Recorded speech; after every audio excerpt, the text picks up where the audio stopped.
back to the fourth and final segment of our program. When we left off, I was advising St. Lucians that they should remain alert for what is happening on the world today, because things are changing very quickly.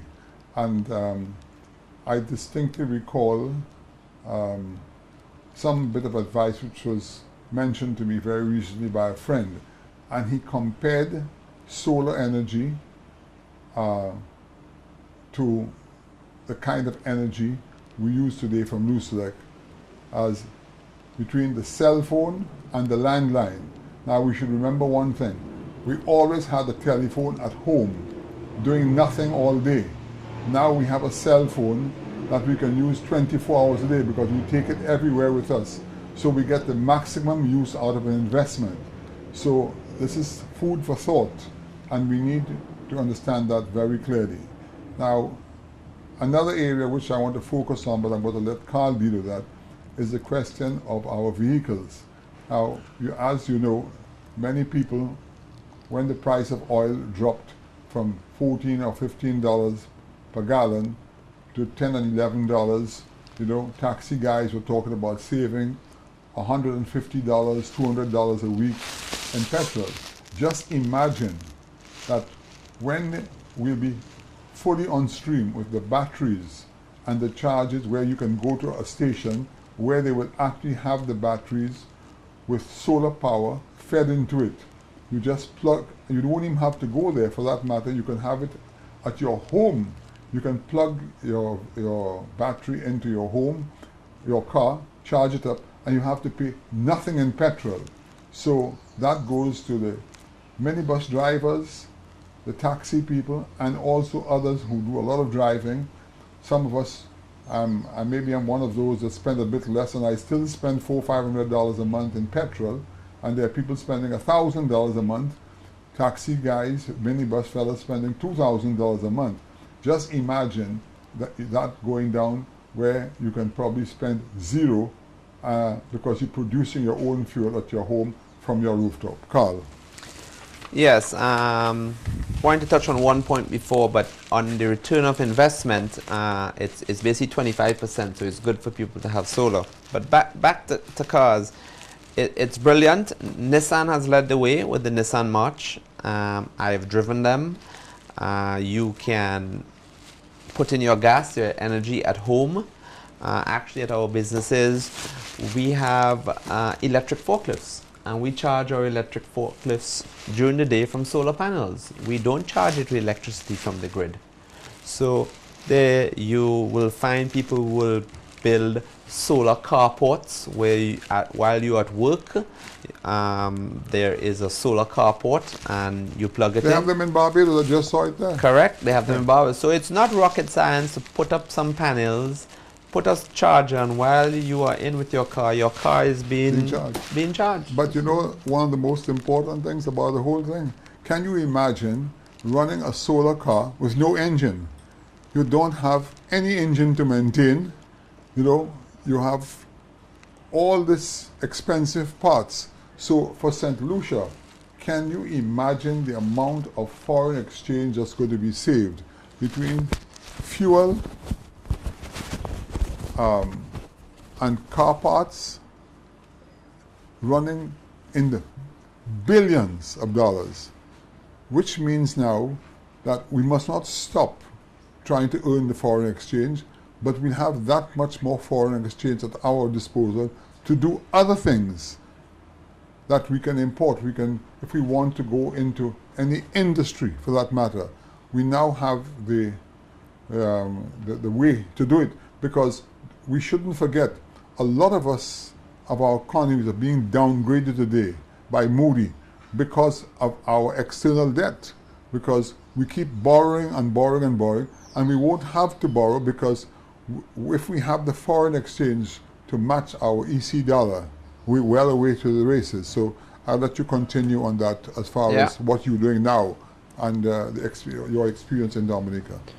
Well, we have 4 businesses in Dominica, and all of them are on solar. So when I speak here, I don't speak from theory. I speak from reality. From reality. Yeah. I've done it. Our business is high consumption of energy because there's cooling and refrigeration. Yes.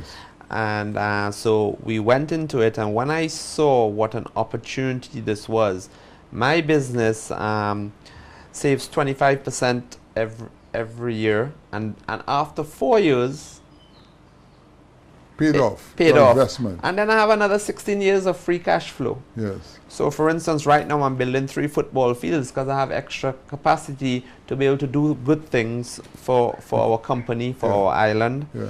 And so the IMF put it on the table. It's the single biggest thing for the Caribbean, for any island. And as a government and as a utility and private sector, each one has their part to play. The government with the good regulation, with Lucilec coming on board, or the utilities coming on board, and with the private sector making sure they don't import low quality and they install correctly, because it is a new field, so people have to go away, get trained, and put in the correct stuff. But I think overall the future is very bright, and lastly, we should be doing this for our planet. Tell me something, Carl. I spoke to you a couple of days ago, and you told me that you did some work for your uncle in Dominica at the Fort Young Hotel.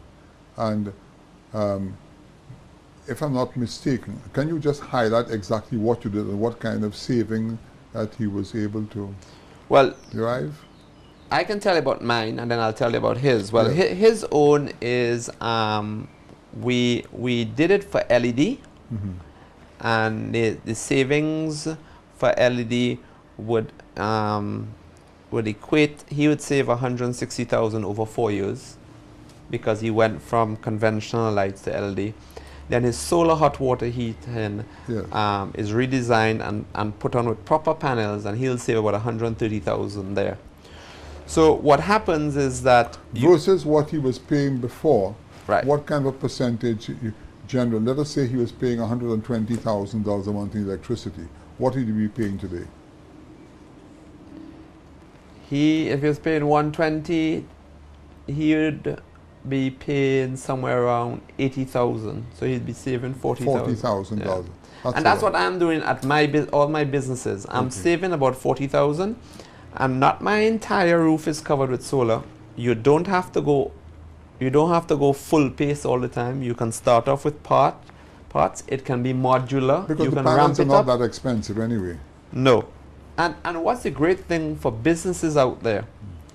We've been teaching banks, Scotia Bank, Caribbean-wide, and local banks, how to finance solar. Okay. Because instead of paying the utility, you can pay towards your capital cost. Got you. And therefore, after 2-3 years, you've paid it off, and you have it for another 7-10 years, however long. Yeah. So therefore, in actual fact, every day that you don't get into solar, you're flushing money down the toilet, whereas you could use it to put towards your solar panels and your energy independence. St. Lucia, I hope you all are listening very carefully to what Mr. Nassif is saying. Now we are reaching a stage where if you listen carefully, you're not going to be getting poorer and poorer, but you'll be getting richer and richer, because you're using something for free. You're using the solar energy, the solar power, the sun, which has been talked about so much. It's very hot today. Now we've finally got a use for the solar energy. So we really need to get serious about it, because we're all going through a very difficult period in our lives, and we want to ensure that we all benefit from what is going on today. So Carl, on a wrapping up of this whole conversation, we usually allow a couple minutes for you to recap what you said, and I will do the same to the St. Lucia public of what we discussed today. Okay, well, in a nutshell, this has taken me about 4 years to learn everything, so it's a lot to digest. So if I was you, I would Google distributed energy, and therefore you can see what it's like. You can also you can also research the smart grid. That also is one. And I'm sure there are businesses out there who can come in and do energy audits, but it is something you have to take some time to learn. It is a bit complicated, but it is well worth it. And Caribbean people and St. Lucian people should look towards solar because it's definitely the future for us. Well, from my part, what I would say to St. Lucia today, we continue facing the banks and borrowing monies to do all sorts of things in St. Lucia. Today, I think just like the banks are willing to lend money to buy cars, they would be more than happy to see St. Lucians getting serious and very focused on their future, and whereby they can be investing money in technology to improve their lives, because nobody is giving anything away, and that's one way of improving your livelihood. So on that score, I'm going to go to say to St. Lucia, this is Open Mic. Until next Sunday at the same time, trust that we have been informative, and any further questions you may have, please email it to the address on the screen, and we'll be happy to respond to you. Thank